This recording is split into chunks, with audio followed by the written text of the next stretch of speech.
warahmatullahi wabarakatuh. Alhamdulillahirabbil alamin wa bihi nasta'inu ala umuri dunya wassalatu wassalamu ala asyrafil anbiya'i wal mursalin sayyidina wa maulana Muhammadin wa ala alihi wa sahbihi amma ba'du. Kepada yang terhormat Ibu Kepala Sekolah, kepada yang terhormat Bapak Ibu SMPN 1 Puri dan rekan saya dari staf yang kami banggakan. Terima kasih atas waktu yang diberikan kepada kami. Saya mohon maaf di siang hari saya meminta waktu panjenengan semua untuk mengikuti tugas kami dari CGP, yaitu menyampaikan hasil pendidikan kami selama di CGP. Itu harus benar-benar saya sampaikan di lembaga yang saya tempati. Bapak Ibu, di sini saya menyampaikan tentang diseminasi budaya positif. Apakah diseminasi itu? Diseminasi adalah bertukar pikiran. Kita bertukar pikiran pada panjenengan semua. Bapak Ibu, di sini kan rata-rata guru mapel, ya. Kalau guru mapel juga wali kelas juga. Kebetulan untuk SMPN 1 Puri ini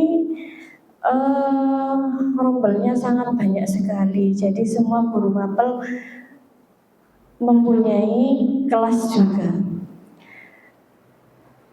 Apakah diseminasi budaya positif? Yaitu Bapak Ibu, di sini saya menanyakan datang panjenengan semua. Apakah Bapak Ibu setuju bila hukuman adalah mendisiplinkan siswa? Setuju napa mboten? Bahwa hukuman adalah mendisiplinkan siswa. Apakah dengan kita menghukum siswa pasti disiplin? Setuju napa mboten? Setuju napa mboten? Apakah dengan kita mendisiplinkan siswa atau dengan menghukum siswa-siswa akan menjadi disiplin? Tidak. Tidak, ya. Apakah hadiah dapat meningkatkan prestasi siswa? Dengan cara kita memberi imbalan sesuatu. Kalau di SD saya kemarin itu, anak yang bisa mengerjakan soal lebih awal dapat katakanlah permen atau stiker stempel bagus. Menurut panjenengan, apakah hadiah dapat meningkatkan prestasi siswa? Lebih semangat gitu ya? Apa Bapak Ibu? Tidak juga, ya. Yang ketiga, guru harus memberikan solusi terhadap siswa yang bermasalah. Ini tugasnya saya dengan guru. Tapi kalau tidak dibantu dengan guru kelas atau wali kelas, kita juga tidak bisa berjalan, Bapak Ibu. Guru berperan sebagai teman terhadap siswa. Apakah panjenengan setuju, Bapak Ibu? Guru berperan sebagai teman terhadap siswa. Setuju, ya? Dari sini panjenengan nanti tahu jawabannya. Apakah guru itu berperan sebagai teman terhadap siswa? Apa itu budaya positif? Budaya positif adalah perwujudan dari nilai-nilai atau keyakinan universal, keyakinan umum yang diterapkan di sekolah. Nilai-nilai. Nilai apa saja Bapak Ibu? Kira-kira? Budaya positif? Nah, dari nilai-nilai yaitu disiplin positif, motivasi perilaku manusia, keyakinan kelas atau sekolah, kebutuhan dasar manusia, posisi kontrol, dan segitiga restitusi. Bapak Ibu, dari 6 nilai ini menurut panjenengan mana yang asing datang panjenengan? Asing. Nomor 6 ya. Nomor 6 itu segitiga restitusi. Nanti kita bahas di pertengahan desiminasi kita nanti. Apakah segitiga restitusi itu? Sekarang gini Bapak Ibu, saya mohon atau meminta panjenengan, coba panjenengan itu memegang sesuatu yang di depan panjenengan itu, kemudian teman satunya panjenengan sebelah jenengan itu meminta, boleh apa enggak kira-kira? Panjenengan bawa, panjenengan coba buka, panjenengan merayu teman panjenengan itu. Anda dan teman Anda akan melakukan kegiatan, cobalah buka. Anda adalah A, tugas Anda adalah mengepalkan salah satu tangan Anda. Coba Anda bayangkan bahwa yang di kepalan panjenengan itu barang yang sangat berharga. Kemudian Anda perlu menjaganya. Anda perlu menjaga benda tersebut sekuat tenaga. Jika ada teman B meminta, apakah boleh? Kemudian coba dengan segala cara yang teman B itu merayu panjenengan, apakah boleh? Teman Anda meminta itu genggaman tangan Anda itu dibuka, itu apa boleh? Apakah boleh? Kira-kira dengan cara apa panjenengan untuk mencoba membukanya itu? Dengan cara merayu apa? Burani pegang sesuatu. Katakanlah ini, moh ini tidak boleh pokoknya.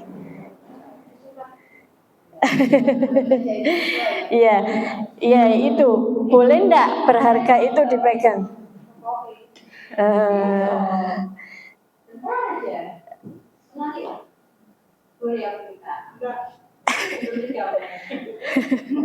Ya, dari panjenengan praktekkan itu, siapakah yang bisa mengendalikan posisi kontrol kira-kira? Posisi kontrol siapa? Apakah Anda sendiri atau teman Anda? Diri sendiri. Betul sekali. Yang bisa mengendalikan posisi kontrol kita itu adalah diri kita sendiri. Karena barang ini berharga sekali. Makanya tidak boleh diminta sama Bu Nurul tadi. Bu, aku nyaluk titik lo Bu. Pokoknya gitu kan jenengan tadi. Duit lo bukaan, aku pin ero. Tapi jenengan kan kekeh enggak berani, enggak mau gitu ya. Karena yang bisa mengendalikan panjenengan sendiri. Posisi kontrol sendiri jenengan itu yang mengendalikan. Yang bahasa kerennya apa ya Pak Yudi ya kira-kira posisi mengendalikan diri kita sendiri. Apa ya? Iki lho ngonku pokoknya be myself. Ya Mam ya. Oke, lanjut. Ya. Pergeseran teori kontrol menurut William Geiser, yaitu ilusi guru mengontrol murid. Ilusi bahwa semua penguatan positif efektif dan bermanfaat. Ilusi bahwa kritik dan membuat orang merasa bersalah dapat menguatkan karakter. Ilusi bahwa orang dewasa memiliki hak untuk memaksa. Apakah kita bisa memaksa anak didik kita Bapak Ibu?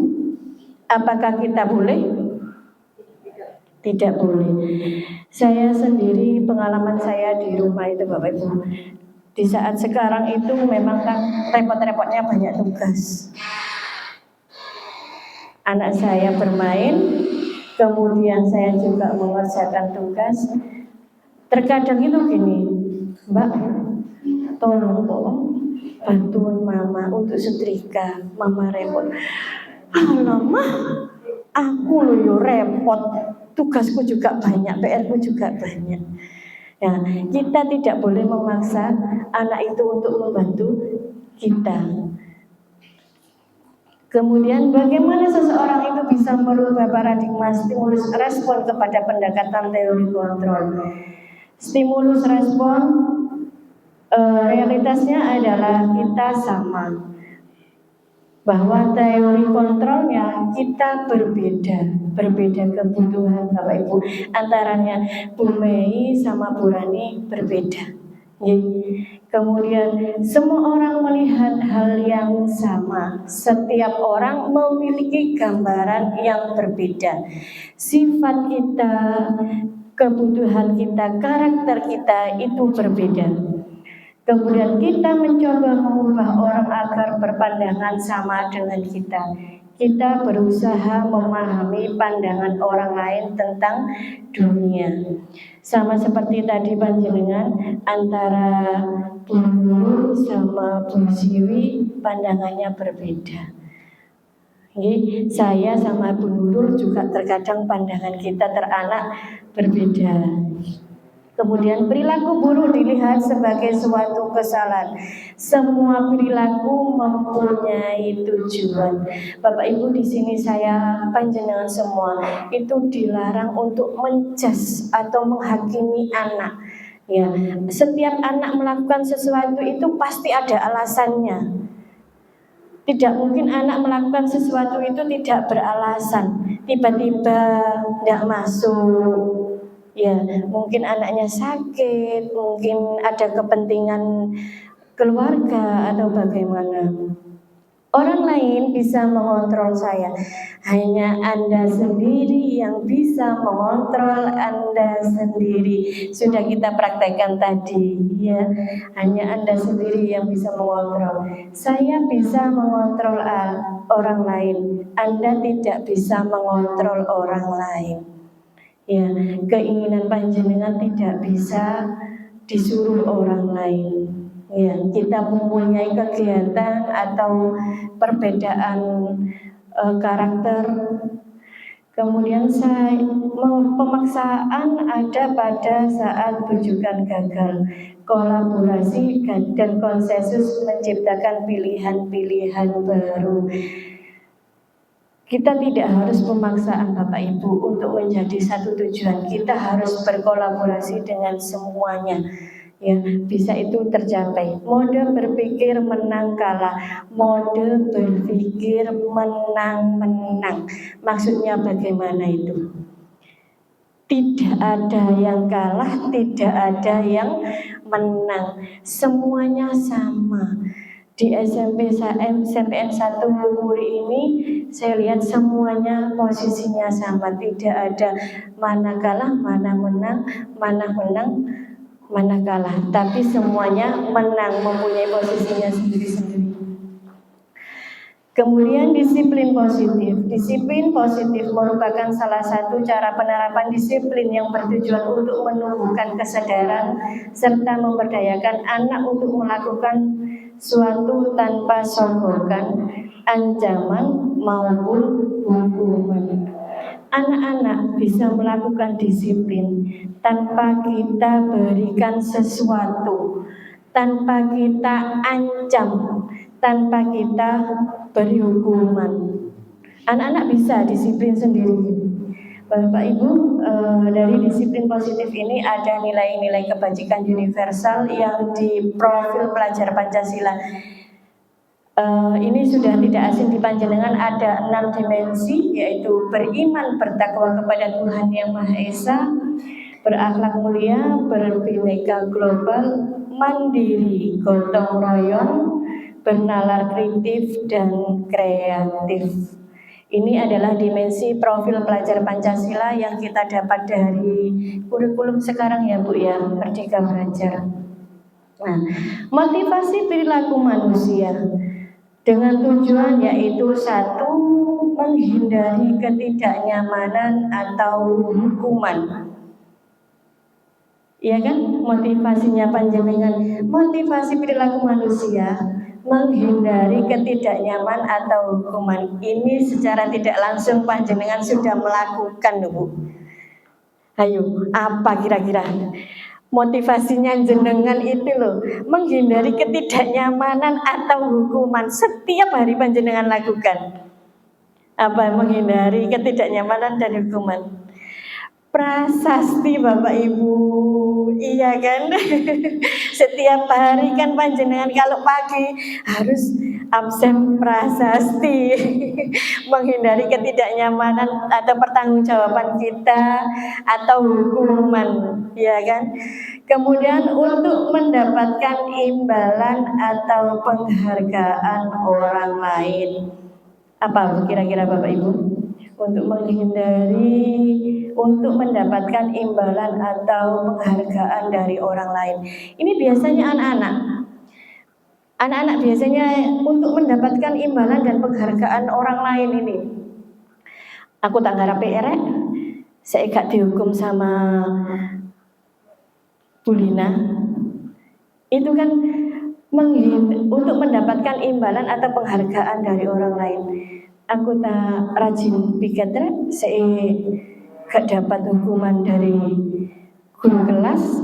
Itu motivasi perilaku manusia yang ketiga yaitu untuk menjadi orang yang mereka inginkan dan menghargai diri sendiri dengan nilai yang mereka percaya.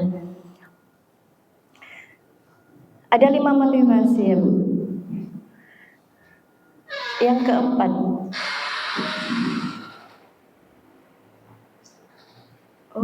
hapusnya. Oke, ini ada perbedaan hukuman, konsekuensi, dan restitusi. Kita bisa menggunakan tabel Bapak Ibu dan kita bisa nanti dari tabel ini kita bisa menyimpulkan. Contohnya, sesuatu yang menyakitkan harus terjadi. Konsekuensinya sesuatu harus terjadi. Sedangkan restitusi adalah sebuah pilihan. Hukuman gagal, murid atau anak belajar menyembunyikan kesalahan.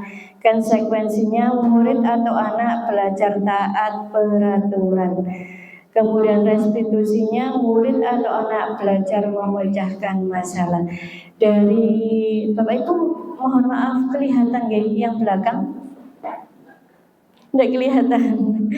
Dari tabel ini kira-kira apa ya perbedaan hukuman, konsekuensi, dan restitusi menurut panjenengan? Ada murid, anak atau anak akan tersakiti. Konsekuensinya murid atau anak dibuat tidak nyaman. Apa Bu? Kira-kira hukuman bersifat apa?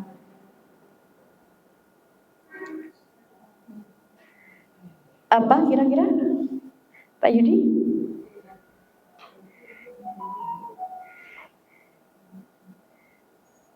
Nah, ini ada identitas gagal. Hukuman dibuat oleh guru. Rata-rata yang menghukum adalah Bapak Ibu guru. Tidak mungkin anak saling menghukum. Kemudian konsekuensinya dibuat oleh guru dan murid. Kemudian restitusinya adalah dibuat oleh murid atau anak. Kita kupas ya Bapak Ibu ya.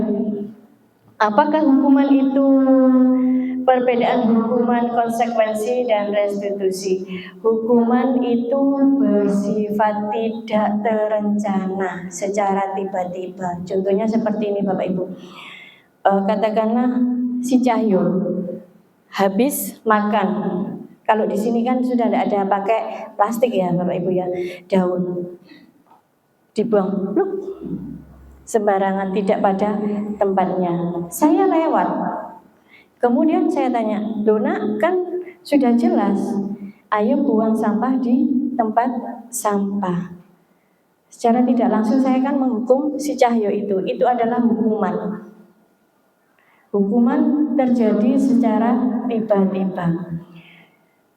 Contohnya lagi, seumpama gini, si Tia itu memakai sepatu putih, padahal di sekolah kita kan tidak boleh memakai sepatu putih. Kemudian Tia datang, kebetulan yang menjaga itu saya. Loh, kok sampean kok pakai sepatu putih? Saman ingat di sini peraturannya tidak boleh pakai sepatu putih. Dia menjelaskan bla bla bla dan sebagainya. Terus saya otomatis ya wis, kalau gitu, kalau sudah konsekuensinya sekolah, berarti kamu siap menerima. Contohnya membuat daftar kesalahan di ruang 3. Atau kalau hukuman fisik rata-rata anak-anak disuruh sit up atau push up. Itu hukuman itu secara langsung, tiba-tiba. Konsekuensi adalah suatu terencana atau sudah disepakati, sudah dibahas dan disetujui oleh murid dan guru. Bentuk konsekuensi dibuat oleh pihak guru. Ini sudah sebagian ada di kelas Bapak Ibu. Saya lihatnya tidak menyeluruh sih. Kemarin waktu saya melihat menjaga di ruang-ruang itu, sudah ada konsekuensi berupa keyakinan kelas. Keyakinan kelas itu dibuat secara kita antara anak-anak dan guru. Rata-rata dibuat wali kelas. Bapak Ibu, keyakinan kelas yaitu biasanya isinya saling menghargai, terus membuang sampah pada tempatnya. Di saat pembelajaran harus fokus, itu keyakinan kelas rata-rata. Kemudian restitusi, yaitu menciptakan kondisi bagi murid untuk memperbaiki kesalahan mereka sehingga mereka bisa kembali kepada kelompoknya dengan karakter yang baik, dari yang tidak baik menjadi yang baik. Itu adalah restitusi yang ditanyakan Bapak Ibu guru tadi. Di restitusi ini ada segitiga restitusi. Nah, konsekuensi atau hukuman.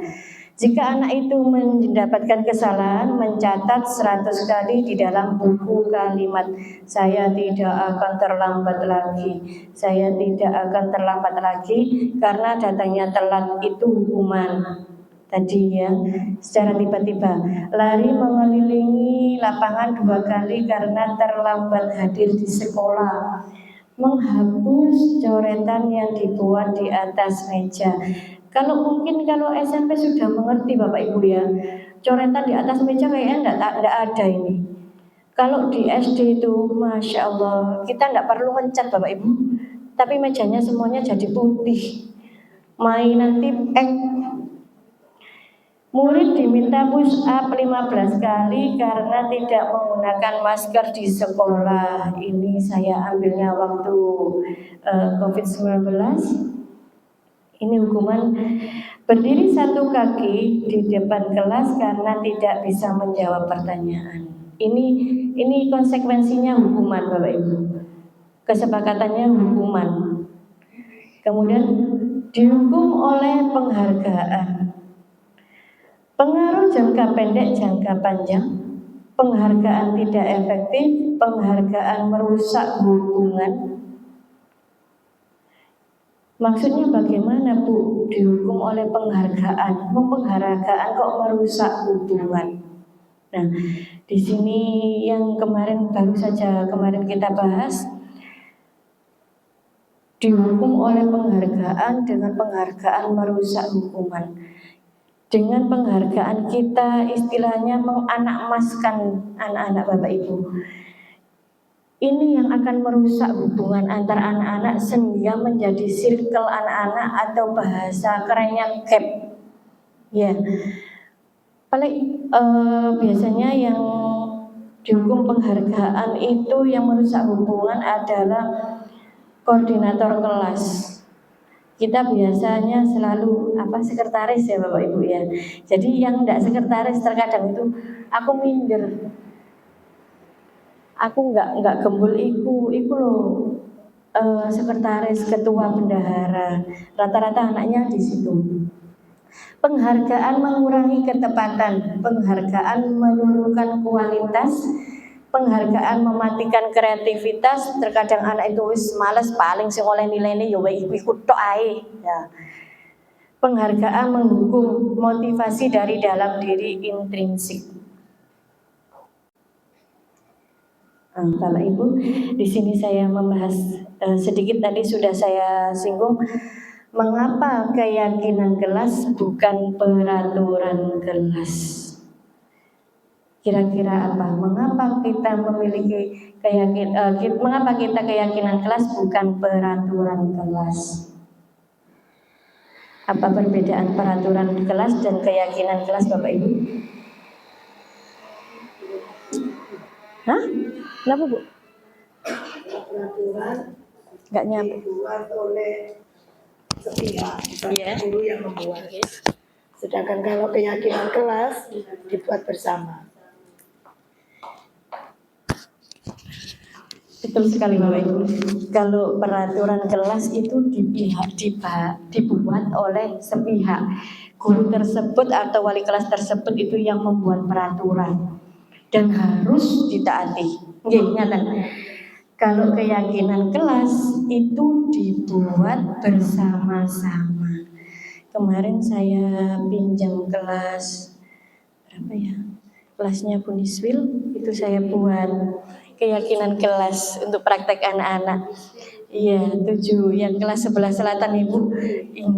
Itu saya buat keyakinan kelas anak-anak. Kira-kira kalau kita buat keyakinan kelas itu kita efektif nggak gitu. Kemudian anak-anak setuju. Keyakinan kelas itu ada kesepakatan anak-anak sendiri. Jadi yang menerima hukuman dan yang menghukum adalah anak-anak sendiri. Itu keyakinan kelas. Contohnya tadi jika anak itu melanggar keyakinan kelas, maka yang hukum adalah teman-temannya sendiri, bukan Bapak Ibu guru. Kalau peraturan itu hampir sama dengan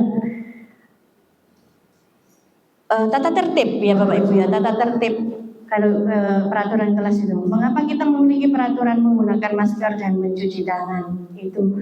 Kemudian mengapa kita memiliki peraturan menggunakan helm saat menggunakan motor? Ini adalah peraturan lalu lintas. Jika kita tidak menggunakan helm, konsekuensinya apa Bapak Ibu? Kita ditilang oleh polisi. Berarti kan peraturan itu dibuat oleh sepihak. Kemudian mengapa kita harus memakai masker? Karena kita bisa terhindar dari penyakit COVID itu.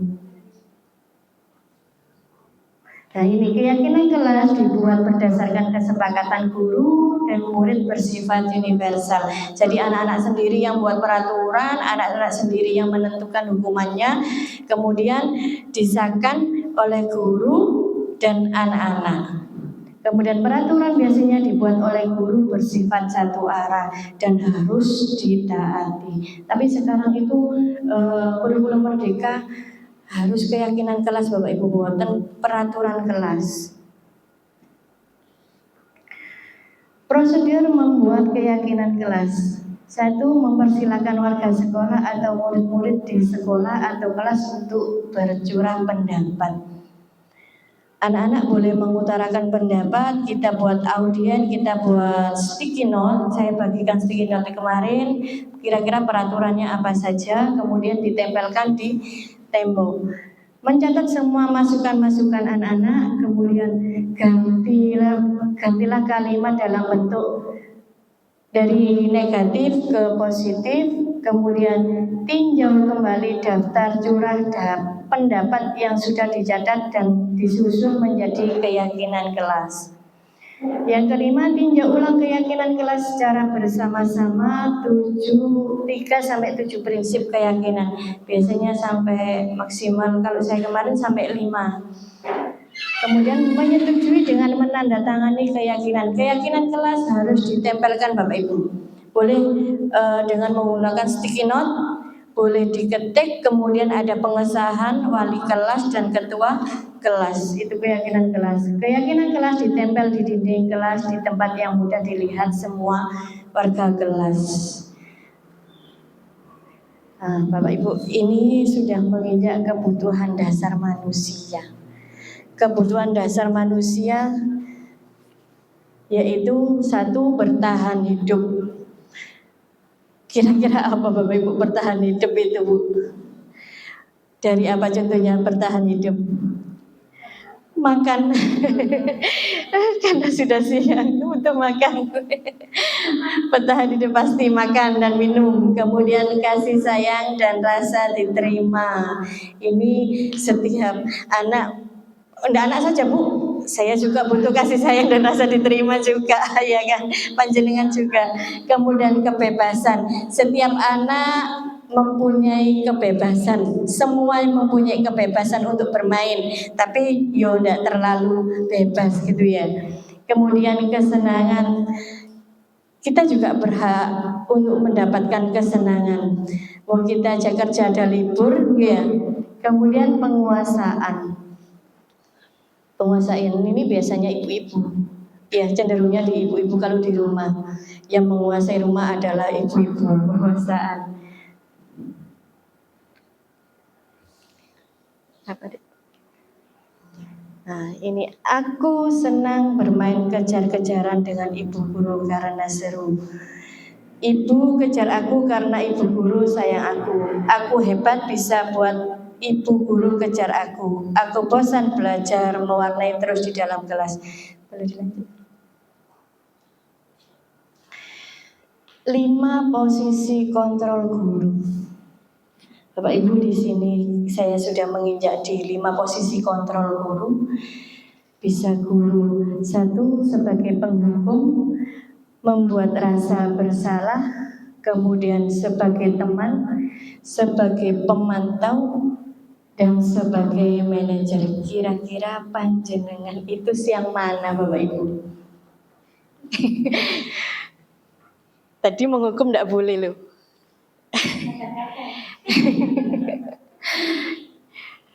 Kira-kira panjenengan sebagai guru yang mana?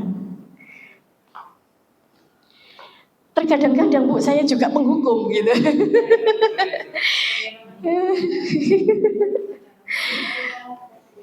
Membuat rasa bersalah. Sebagai teman. Kalau kita terlalu sebagai teman, anak-anak itu bahasanya itu apa ya? Rasa sopannya itu loh Bu, berkurang gitu. Nggih. Kemudian pemantau, ya kita harus memantau terus, mencari-cari kesalahan balian dia. Atau sebagai manajer. Nah, kita kupas di sini Bapak Ibu. Nah, mengamati video sebentar nggih, biar panjenengan enggak ngantuk. Saya sudah makan siang. Naran, sini kamu. Selamat pagi Bu. Selalu terlambat. Kamu deh, pasti terlambat. Maaf Bu, saya Apa? Apa coba? Alasan kamu apa lagi? Kapan sih kamu tidak terlambat? Malas sekali ya kamu jadi anak. saya Dasar pemalas. Gak kapok-kapok sih kamu. Sudah berapa kali terlambat?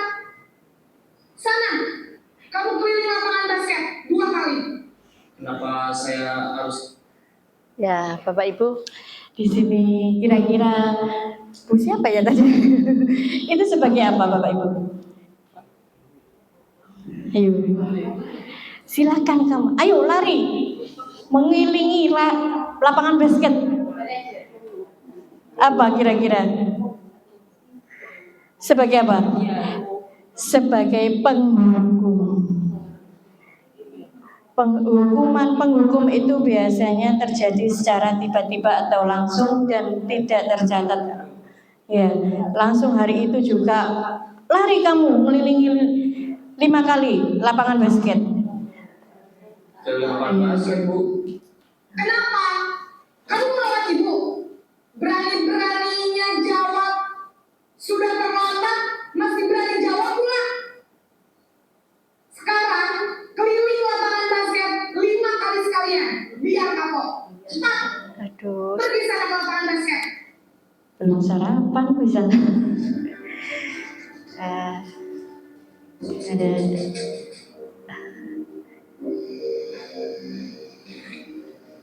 Ini video yang kedua Bapak Ibu. Naran!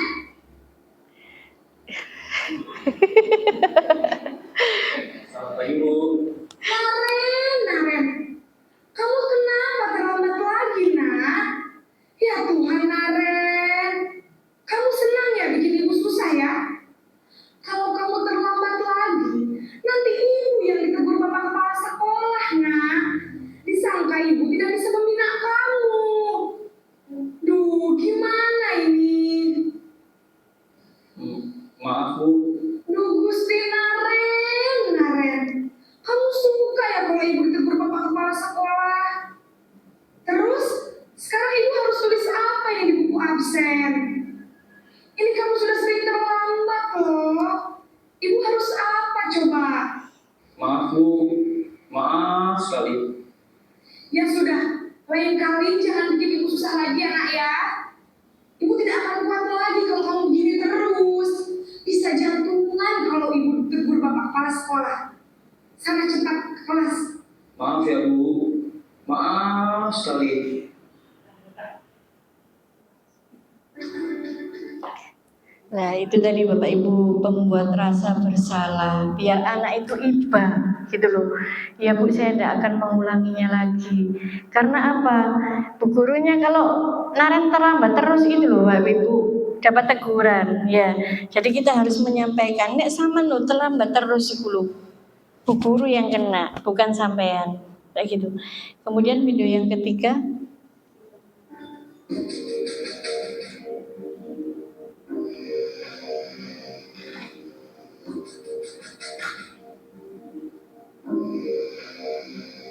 Naren!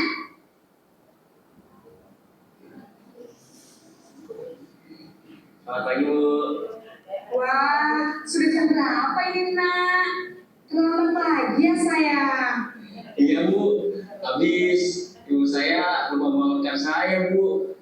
Kamu malah menyalahkan ibu kamu. Kamu bukannya anak yang larinya paling kencang. Kok terlambat sih? Iya Bu, saya memang lambat bangun tadi. Jadi biarpun saya lari kencang, tetap gak kekejar Bu. Ya sudah sana, nanti lain kali larinya lebih kencang lagi ya.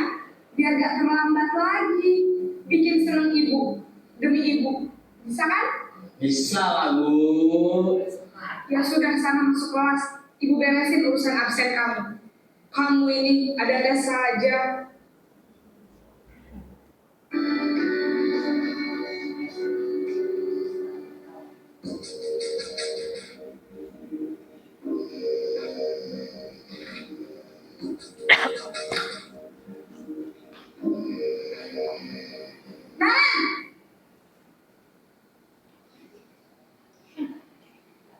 Selamat pagi Bu. Naren, Monggo sambil apa dimakan. peraturan sekolah kita tentang jam berapa kita harus masuk sekolah, nak? Kita harus di sekolah jam 7 Bu. Iya betul, sekarang sudah jam 7.20. Naren sudah tahu konsekuensinya jika terlambat hadir. Paham Bu, saya harus tinggal kelas pas jam istirahat selama 20 menit. Iya benar, konsekuensinya demikian. Jadi nanti jam 9.30 pas istirahat, kamu harus tinggal di kelas, kerjakan tugas tambahan untuk ketertinggalan kamu, ya? Baik Bu.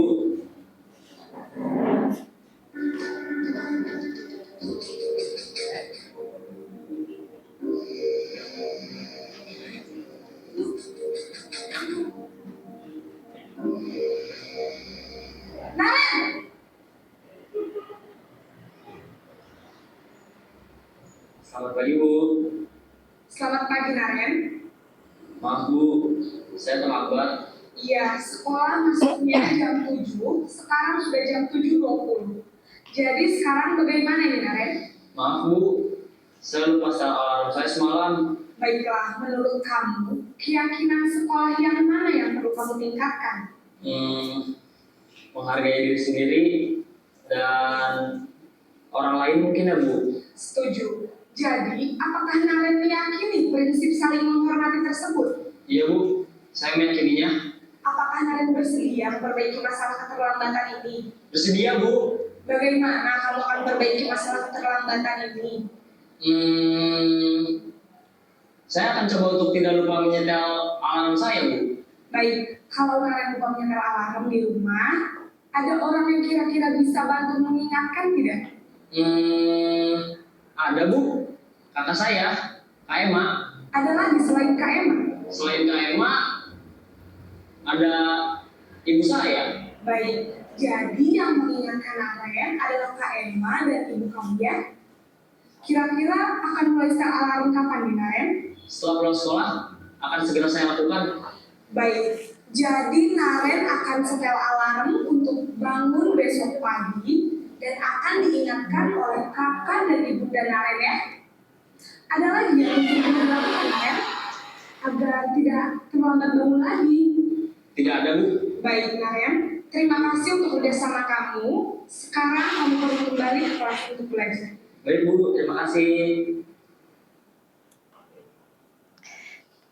Iya Bapak Ibu, dari video tadi ada yang posisi teman. Dari posisi teman panjenengan bisa lihat, kalau kita di posisi teman, bahasa anak sudah beda. Ya Bu, seolah-olah apa ya? Nggak ada perbedaan antara guru dan siswa, semuanya sama. Itu kalau kita di posisi teman.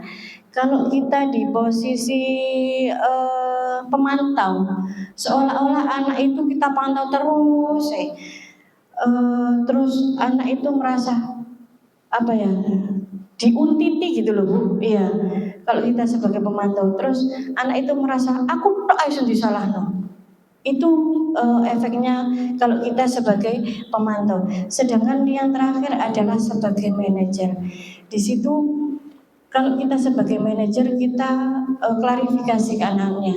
Tanya, apa penyebab kamu datang terlambat? Terus kemudian apa solusi kamu datang terlambat? Kemudian anak bisa memberi solusi atau dari dirinya sendiri. Itu kalau kita sebagai manajer. Nah, 5 posisi kontrol guru, yaitu kalau kita menghukum, menghardik, menunjuk-nunjuk, berkaca pinggang, membentak-bentak, hukuman fisik dan verbal. Kalau kita di posisi penghukum.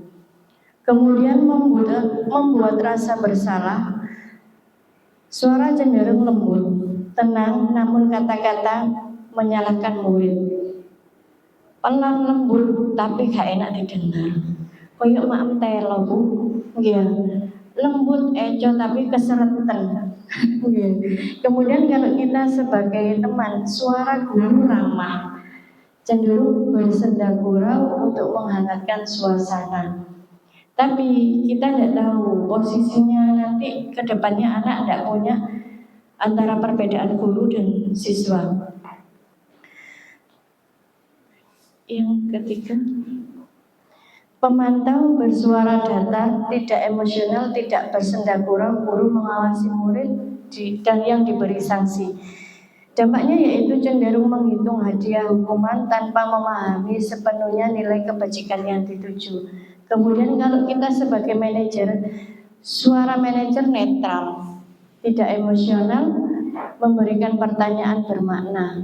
Tapi ini yang memang sulit Bapak Ibu. Kita tidak mungkin kalau anak membuat kesalahan kita tidak emosional, langsung gitu kalau saya itu.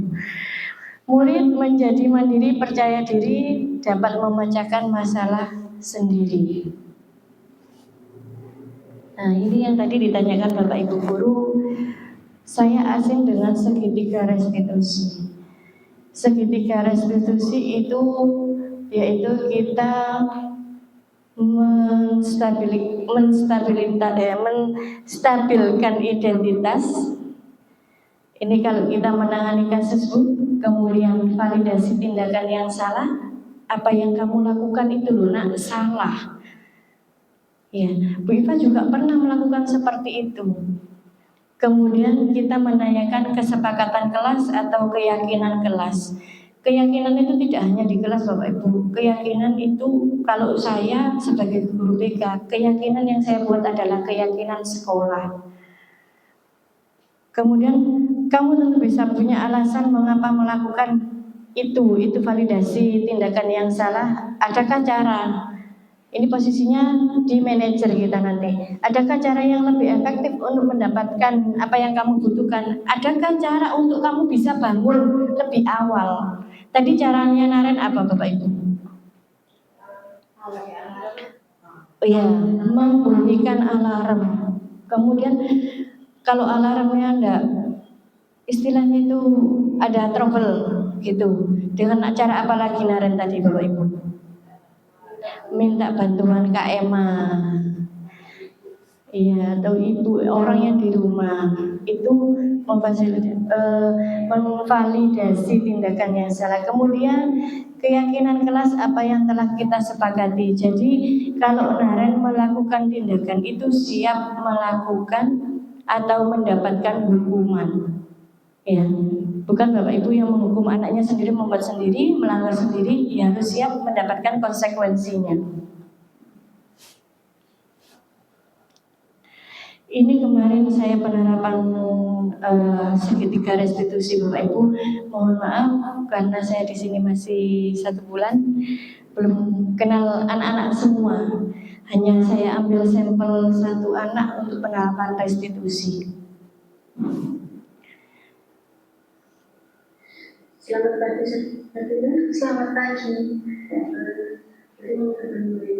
Baik. Sudah. Jam 5:30. Berarti berangkatnya sekitar jam 6.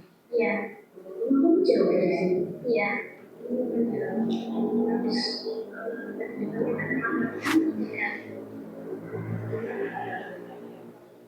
Belakangan ini kita dengar dan evaluasi kamu hari belakangan ini bersama-sama ini sering karena nilai-nilai kamu juga jauh itu tidak seperti aku sebenarnya berdasarkan teman-teman yang lain dari kamu sekarang suka main HP. Iya Bu, saya sering menggunakan HP saya selama di rumah.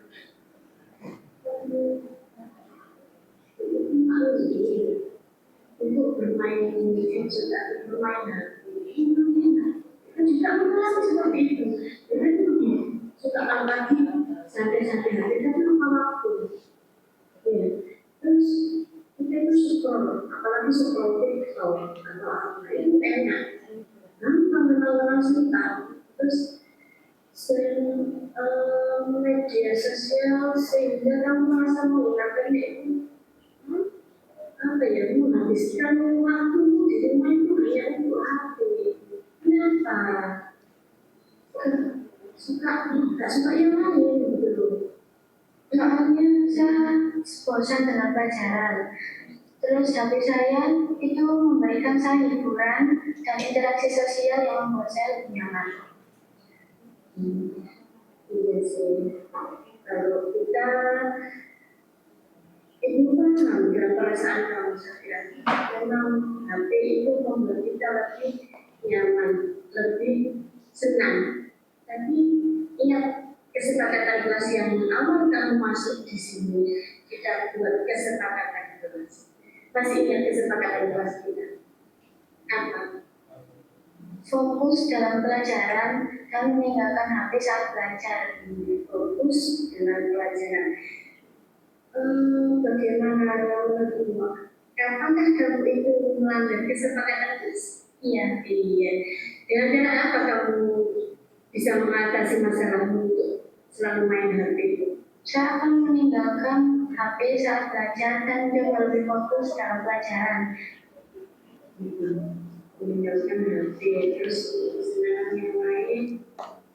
Ya Bapak Ibu, itu sedikit saya sudah mempraktekkan segitiga restitusi.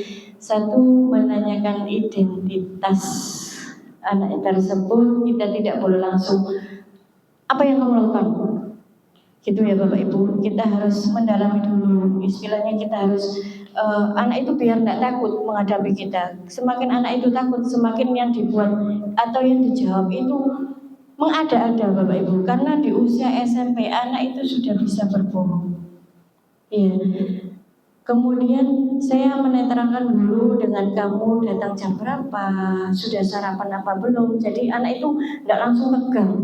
Apalagi selaku saya sebagai guru PP, kayak momok gitu. Dipanggil PP gitu ya Bu Nurul ya. Sharing. Kemudian saya tanyakan dulu identitasnya apa, kenapa pembelajarannya atau hasil belajarnya semakin hari semakin menurun gitu loh.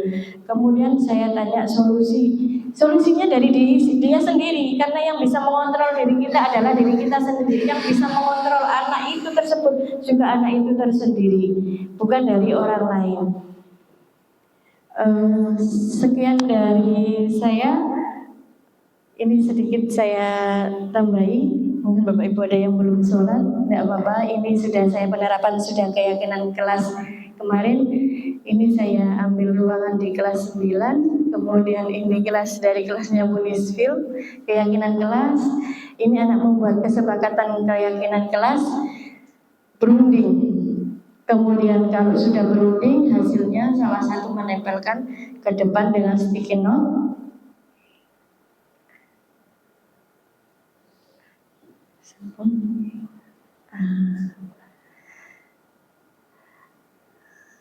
Boleh di close.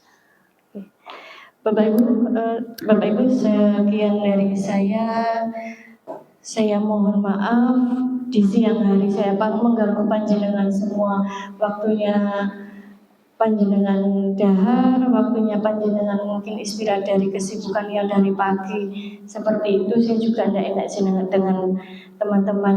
Saya juga hanya membantu sedikit tadi di kelas 8. Kemudian saya ke sini harus menyiapkan ini.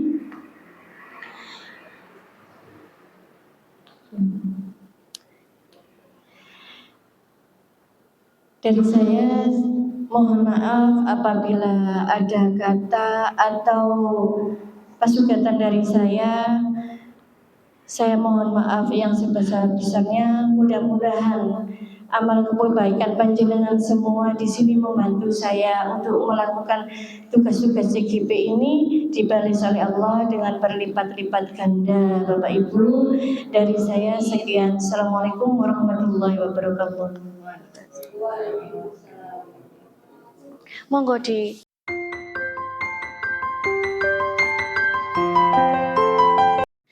Selamat pagi Safira. Selamat pagi. Bagaimana kabarmu hari ini, Nak? Baik. Sudah sarapan? Sudah. Sudah. Sarapannya jam berapa? Jam 5:30. 5:30. Berarti berangkatnya sekitar jam 6. Iya. Rumah kamu jauh dari sini? Iya. Memang jauh. Terus tadi datangnya nggak terlambat kan? Tidak. Gini Safira. Belakangan ini Bu Iva dengar dan Bu Iva mengevaluasi kamu belakangan ini, tugas-tugas kamu sering terlambat, bahkan tidak mengerjakan PR, nilai-nilai kamu juga down atau turun, tidak seperti biasanya. Apa benar yang dikatakan teman-temanmu yang lain dan ibu, kalau kamu sekarang lebih suka main HP? Iya Bu, saya sering menggunakan HP saya selama di rumah. Itu maklumi untuk bermain gadget atau bermain HP itu memang enak. Kita juga mengalami seperti itu. Kita itu lebih suka kalau pagi santai-santai HP tapi lupa waktu. Ya. Terus kita itu scroll, apalagi scroll TikTok atau apa, itu enak. Gampang, memang suka. Terus media sosial sehingga kamu merasa menggunakannya itu menghabiskan waktumu di rumah itu hanya untuk HP. Kenapa? Gak suka yang lain gitu loh.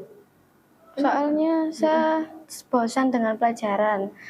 Terus HP saya itu memberikan saya hiburan dan interaksi sosial yang membuat saya lebih nyaman.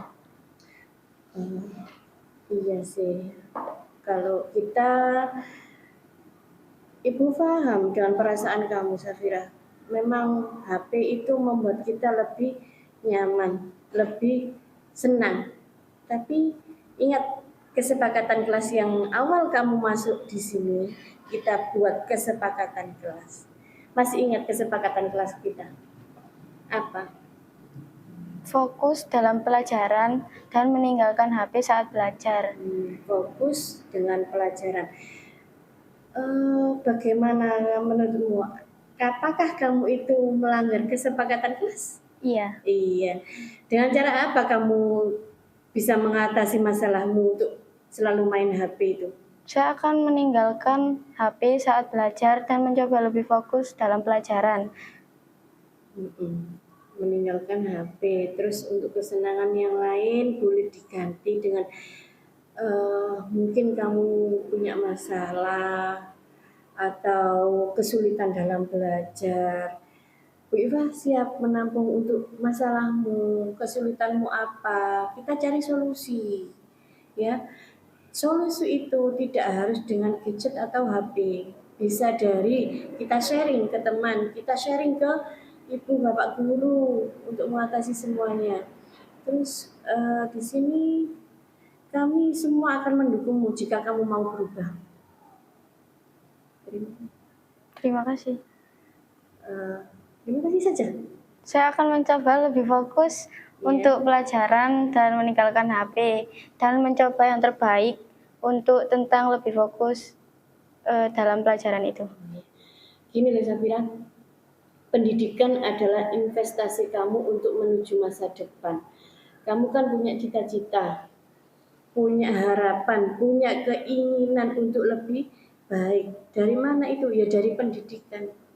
Mau jadi guru kita butuh pendidikan yang lebih tinggi.